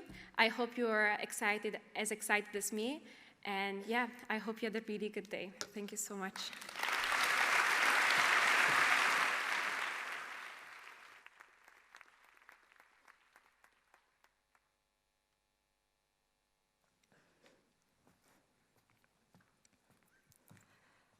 So we've gotten a lot of encouragement and ways to engage in sustainability, but right now is time to do just a little bit more talking. And for that, I'd now like to welcome and start the panel discussion on today's theme with Frans Timmermans, Kate Robertson, Tak Rune Olsen, and Joost van der Akker. If you would come up stage, please. Yeah.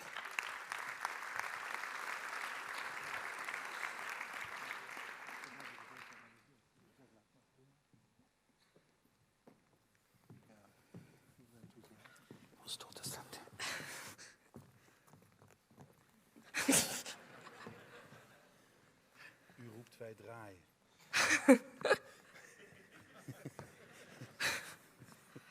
Just going to kind of squeeze in between here. Right. So I'd like to begin by asking a question to you, Dr. Timmermans.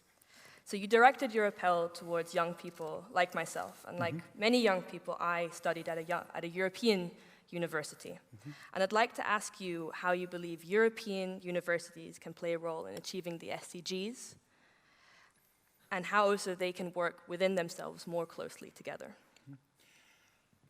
Basically, I believe that if you look at the nature of the economy that's coming after the fourth industrial revolution, or in the industrial revolution, what will make the difference is no longer how many units you can produce in a given period of time. What will make a difference for Europe specifically is the level of creativity and adaptability you can reach. And creativity and adaptability increase if you are confronted with difference. If you're confronted with people who have a different background, who have a different culture, who have been educated in a different way, it's friction between difference that leads to the heat you need to create a more performing economy of the future. I also believe that European universities getting together will help universities understand the problems that are very specific to different member states of the European Union. And what I see in my day-to-day business is the fact that some problems are specific in one country, but misunderstood in another country prevents us from finding collective solutions, because then it becomes a struggle of one country against the other. There is a huge amount of political moral hazard in our relationship with other member states, saying, well, we always need to help those guys, but they never help us when we need it. So universities could have a huge role in dispelling some of these myths. Thank you very much for that answer. I would like to continue from there with asking a question to Rector Olsen and also to you, Kate Robertson. So we've heard that universities need diversity and difference.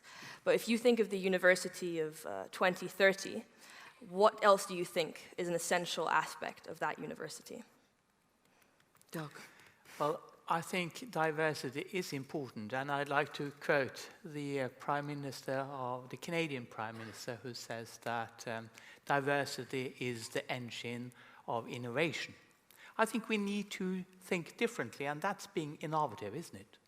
And we need diversity, a diversity in perspectives, in ideas, in mentality, culture, etc., in order to challenge ourselves. Only then we can grasp the whole challenge and address it as such. So I think diversity is extremely important. I think there's one thing I'd like to emphasize when it comes to addressing also the SDGs. We've heard a lot about the good news that has evolved over the last few years with respect to poverty, etc., vaccination, immunization of children. And that's probably due to the Millennium Development Goals. That was also ambitious.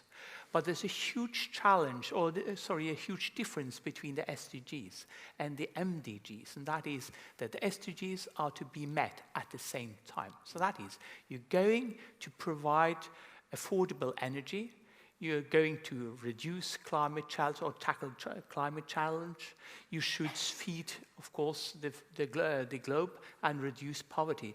And this totality is a huge challenge that I think we need to address totally differently at also university level, from a science point of view. But of course we need to engage with politicians, otherwise it cannot be transformed into policies that are effectful.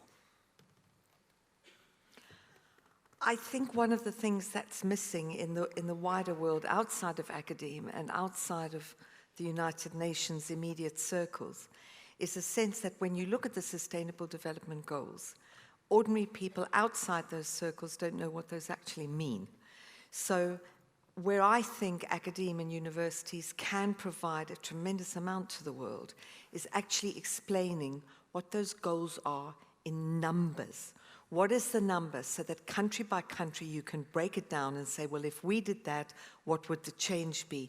But it needs to be broken down, because I think otherwise you're looking at a great big amorphous, scary goal that you think can't be reached, but when you break it down, you've got a shot at it. But it does need to come from somewhere, and it's not out there in business or civil society right now.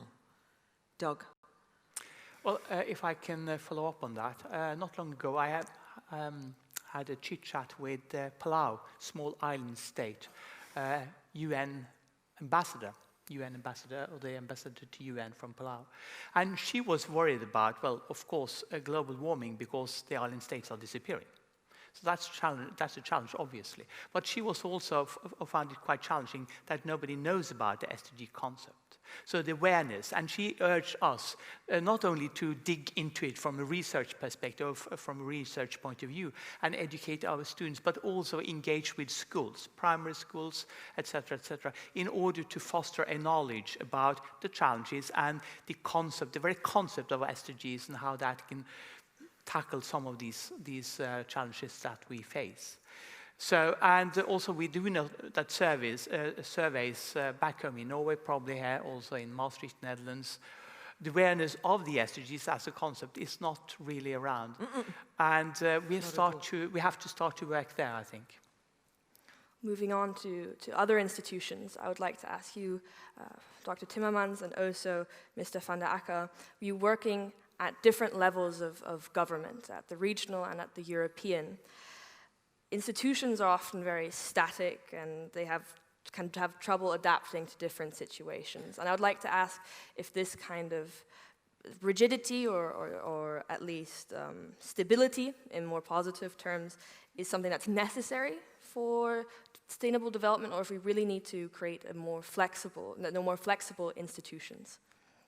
Well, frankly, I believe that, in every industrial revolution before this one, you've seen that firstly, economic relationships change very drastically.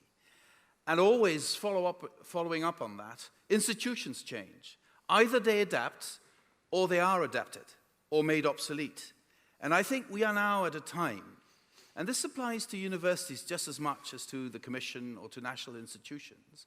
The question is out there, are we able to adapt and to transform ourselves, or do we just maintain everything as it is, and then we will be obsolete within 10 to 15 years, and then we'll be nice memories for people to talk about. But, you know, if you do not adapt, you become irrelevant, and we're not adapting fast enough because we're sticking to privilege, we're sticking to the situation as it is, because we're pretty comfortable with it, but the world will not wait for us. Either we adapt, our political parties, our national institutions, our European institutions, our global institutions, or we will be overwhelmed by change. And what comes out the other end is very, very unpredictable.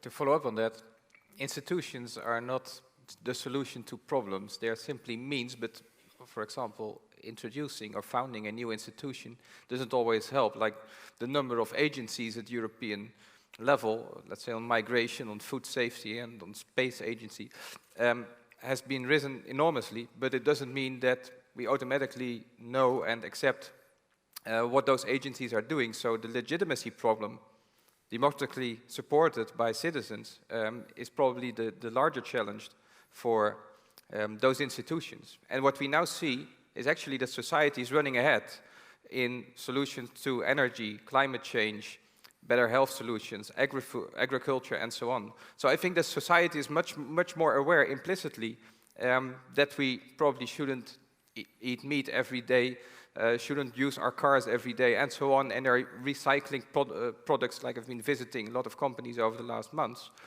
And that only now at national level, and we are adapting and using cross-sectoral solutions, so not just by every department on economic affairs, finance, environment, and so on, to address these solutions, but more by, as now it is called, a mission-driven approach. If we all thrive for energy change, don't first think about solutions in our own departments, but think about cross-border level, and that's fortunately something which is happening here in this region. So that's the only way I think institutions can survive, if they work together. Can I just add 2 words? You know, the thing is that if you do not adapt, and that's what you see across, if you don't believe there's a place for you in this new world, and sadly, too many people believe that they can only lose. And then, of course, nostalgia becomes the opium of the people. So you start to recreate a mythical past, which never was, as a proposition for a future that will never be. And the only thing you create by doing that is huge disappointment down the road. So the urgency is creating a feeling in a majority of the population that there is a future for them, even if it's going to be tough to get there, and that, you know, just hiding in nostalgia, pretending that you can recreate a past that actually never was, that's never going to be the solution for our problems. And I think academia has a huge role to play in this. You know, you can only fool people about our history if they don't know our history. And as soon as people actually know our collective history, they will not be fooled in believing that the past was so wonderful. Especially for women, that would be interesting to understand. Well, I really can't think of better words to end this discussion. I'd like to thank all of you for speaking here today and coming to discuss this important issue with us. Thank you very much. Please round of applause.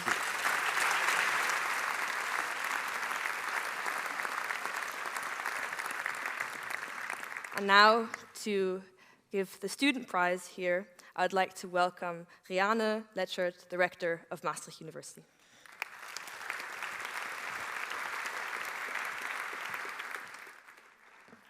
Thank you very much. Good afternoon, distinguished audience, dear audience. It's always a great pleasure to be able to do this ceremony in which we honor students, or one student, or a group of students who have contributed either culturally or socially. But before I do that, I would like to do something else. And that's not in the script, so if now a technician gets nervous, we'll talk about that later. I would like to ask all of our board members of our student associations and our study associations to stand up.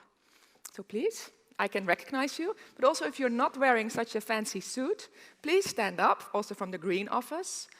Yeah, so these are our students that actually every day, as board members of these associations, go the extra mile, help our students in, for instance, improving their employability, or they organize social events or study-related events. And even this last spring, Martin, Nick, and our 6 deans sitting here on the front row were very happy to see that you also contributed to the development of our quality agreements, and you all gave us critical insights, your voice in these quality agreements that will be reviewed this fall by our Minister of Education. So now you're standing, I think you deserve a big applause from all of us here.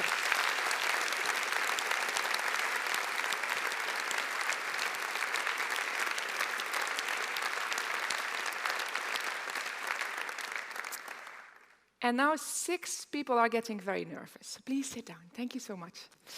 Because we are going to announce the nominations, and we actually every year get a lot of nominations from either staff or from students themselves to be awarded for this annual student award.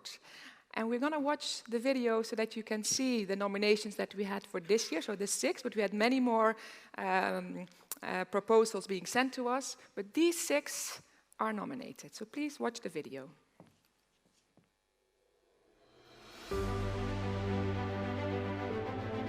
My name is Carlotta Borges. We're the Homeless Project Maastricht, and we cook once a week for homeless and drug-addicted people here at the Salvation Army in Maastricht. We wanted to show homeless people that they're also part of our society.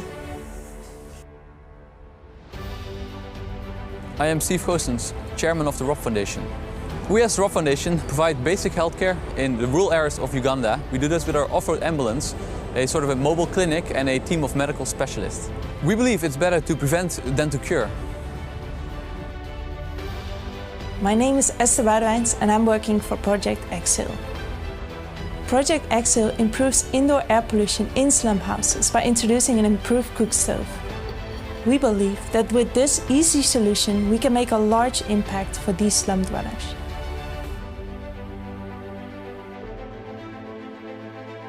My name is Julie Ann Goodfellow and I'm the chairman of Goodfellow Foundation.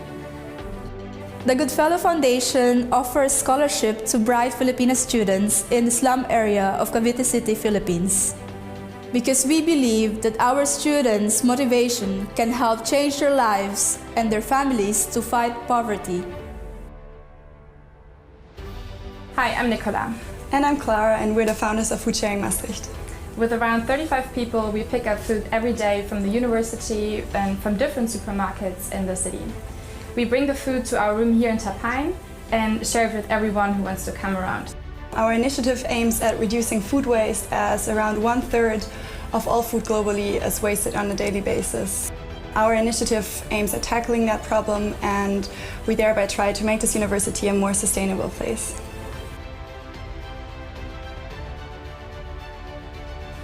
Hello, my name is Rob, and together with my lovely colleagues, we are the Student Law Office. Our team consists out of 15 law students who study at Maastricht University. We voluntarily provide legal advice for all students and those who are in need. This way, we try to make Maastricht a better place. Now it's getting exciting. May I ask all of you to stand up who were just in the video so that everyone can see you? Because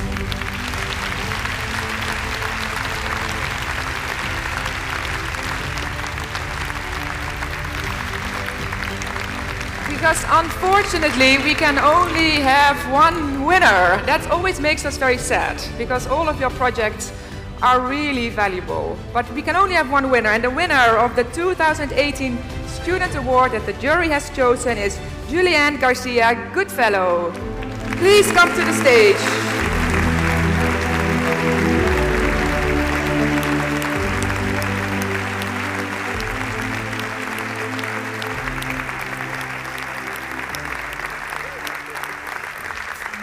Hello. So please come and stand next to me. You're overwhelmed, aren't you? Now let me explain to the audience why you received this award. And it was quite tough for the jury, as you can see also from your co-competitors who were also in the award. But you so much deserve it. And why does she deserve it, my dear audience? Julia Ann Garcia Goodfellow grew up in a slum in the Philippines. And she dreamed of one day becoming a student herself. And from the age of 10 onwards, she was fortunate enough to attend elementary and high school with a scholarship from the Joanna Foundation.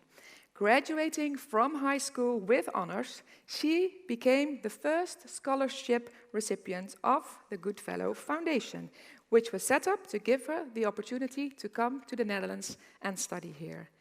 Even though the educational gap was enormous and Julie had to leave family and friends behind, she decided to pursue her dream. And she successfully graduated from Utrecht University. And for her master's degree, she decided to come to Maastricht University, where she recently graduated. And grateful for the many opportunities she was given, she wanted to give something back. Women in the Philippines are still disadvantaged. So Julie decided to empower young women to educate and develop themselves. And she is now the chairperson of the thriving Goodfellow Foundation, which sponsors 6 female students already getting a university education in the Philippines. Because you believe, and I think many of us, that educating and supporting young women from the slums can really make a difference. And that's why we are very honored that you came here to study and even set up this wonderful foundation. So congratulations with your award.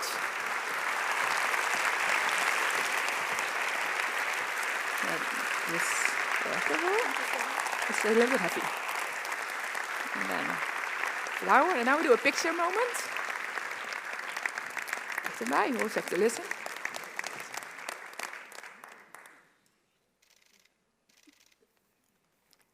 Like this? I always have to listen to the photographer.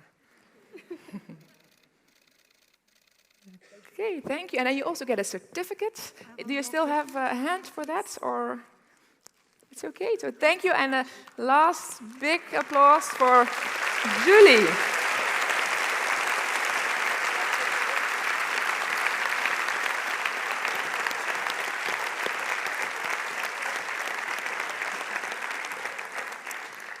Now, as many of you know who have attended the academic year, the opening of the academic year, many more times, we also have the tradition to award the Hustings Prize for Science, which is named after Edmund Hustings, who was a remarkable man who really believed in the relationship and the synergies between arts and science. So we're very, very pleased that the foundation is every year granting this award for a scientist, meant also for scientific development.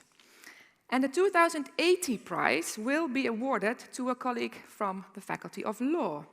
A jury consisting of Professors Jan Smits, Professor Monica Klaas, and Professor André Klip have discussed 7 nominations to be able to get this prize. Now the jury, I think almost with consensus, if I can say, decided to award the prize to Dr. Andrea Broderick.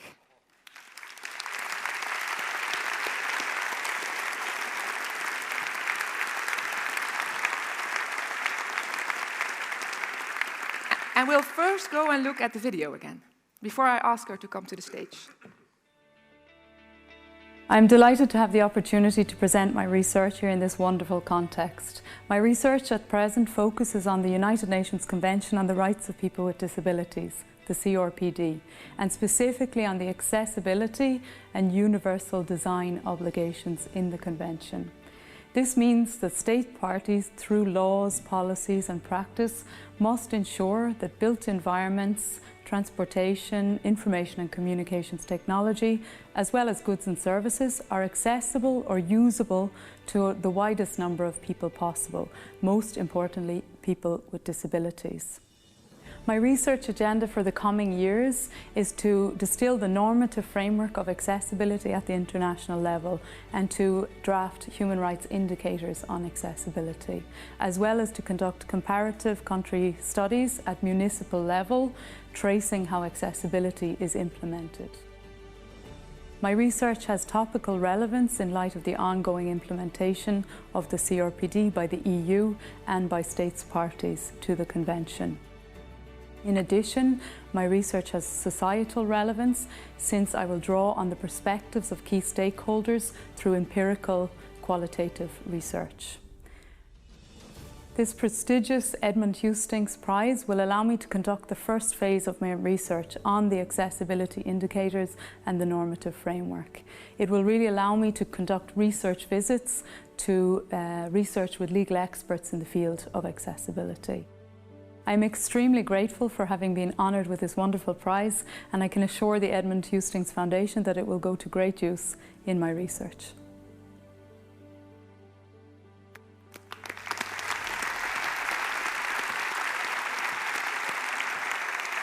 Please, Andrea, where are you seated? Yes, there you are. Please come to the stage to receive your award.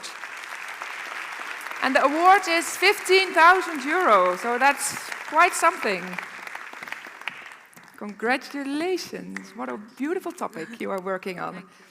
So you will also receive a beautiful, also from art, look how it's not so heavy, luckily, and flowers.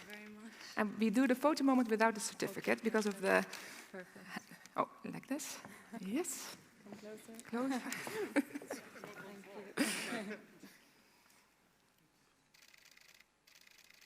One more? You never know, eh? Okay. Closed eyes. Oh.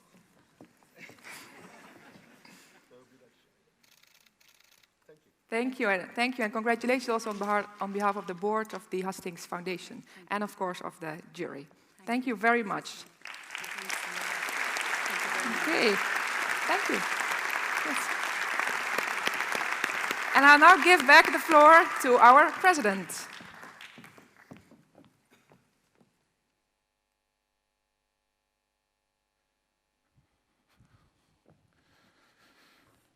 I think we went a bit over time. I apologize for that, but imagine all the computers that you didn't use this afternoon, how many bathtub of waters you saved and how many hair dryers you saved. So thank you for that. This is, and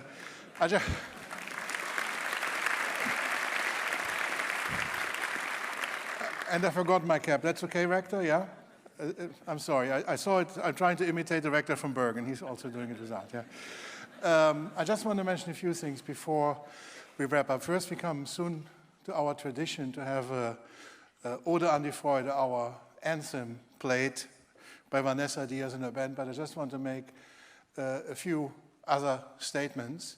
Number one, you have wondered what are these lights here back here. Of course, these are the 6 faculties of Maastricht University who shine the light on us. And last but not least, I've really thought if I do this, I think I want to thank also a person whose name has not been mentioned and who is quite instrumental at this university as it comes to sustainability, who hates to be on stage and is in the background. That's our colleague Nick Boss. He is the portfolio holder for sustainability. And as vice president, he's carrying on really this effort. And as I said, we are a bit like a rock band, the executive board, some of them singing on stage, the other ones are making the music, and in the end, it becomes harmony. Anyway, thank you, Nick, for doing this, and also thank you for your efforts for sustainability. And this brings me to our band. Vanessa and her band will now give their interpretation of Ode an die Freude, the final chorus of the 9th Symphony of Ludwig van Beethoven. Vanessa.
Ladies and gentlemen, Vanessa Diaz and the Tamara Ensemble. Thank you very much.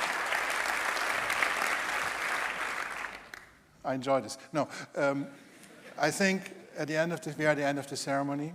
I have to do two things. I have to declare the academic year officially open, which I do now. And I also would like to announce the opening of the competition that we just announced by the Green Office to make the Green Impact happening. I hope that many teams sign up. Certainly the executive board will also sign up, maybe under a different name, so we have a fair chance in this competition.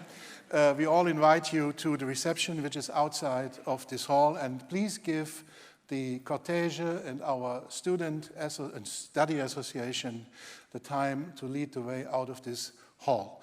With this academic ceremony has ended. Let's look forward to another good academic year. Thank you very much.